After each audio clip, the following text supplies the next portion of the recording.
बिस्मिल्लाहिर्रहमानिर्रहीम। अस्सलाम वालेकुम। अबू धाबी की कुछ नई अपडेट्स आई हैं, मैंने कहा आपके साथ शेयर करता हूँ। अबू धाबी हुकूमत ने कहा है कि अगर कोई भी शख्स अबू धाबी आता है बाय रोड या फिर प्लेन में, तो अगर 6 दिन से ज़्यादा रहता है तो छठे दिन उसको कोरोना का PCR का टेस्ट करवाना पड़ेगा। फिर 12 दिन के बाद यानी कि 6 के बाद फिर 6 दिन आगे गुजरेंगे तो फिर आपको टेस्ट करवाना पड़ेगा। उसके बाद आपको बताते चलें कि अगर आप जो है वो ये 72 घंटे से, तो बहरहाल ये एक और आपको अपडेट्स आई हैं नई वाली कि एमिरेट्स एयरलाइन और इतिहाद एयरलाइन ने ये ऐलान किया। एमिरेट्स एयरलाइन ने कहा कि 7 अगस्त को जो है वो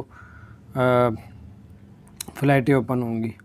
इतिहाद एयरलाइन ने कहा है 2 अगस्त को, लेकिन इतिहाद एयरलाइन का आज ये भी कहना था कि हम सूरत हाल को देख रहे हैं, उसके मुताबिक हम फ़्लाइटें ओपन करने या ना करने का ऐलान करेंगे। तो उसके आपको बताते चलें कि जिन लोगों के बड़ी ज़बरदस्त खुशखबरी आई है, एक नई ज़बरदस्त, जिन लोगों के वीज़े फ़्लाइटों की वजह से एक्सपायर हो चुके थे उनके लिए अच्छी ख़बर आ चुकी है।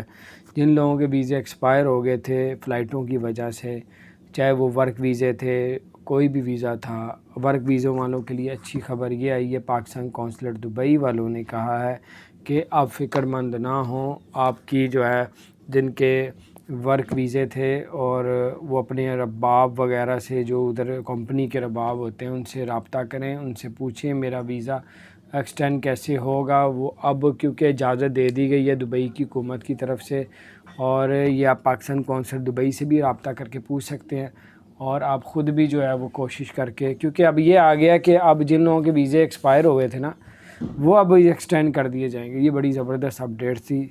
तो बाकी आप लोग अपनी कंपनियों से भी रब्ता करें, और जो कंपनियों में सीनियर हैं उनसे रब्ता करें, अपने दोस्तों से रब्ता करें कि यार वो आगे रबाब वगैरह से पूछें कि हमने किस तरीके से आना है, हमारा वीज़ा किस तरह चलाना। ये गवर्नमेंट की तरफ से कह दिया गया कि हो जाएंगे अब। तो ज़बरदस्त ख़बर थी, मैंने कहा आपके साथ शेयर करो। तो अपना ख्याल रखिए, चैनल को सब्सक्राइब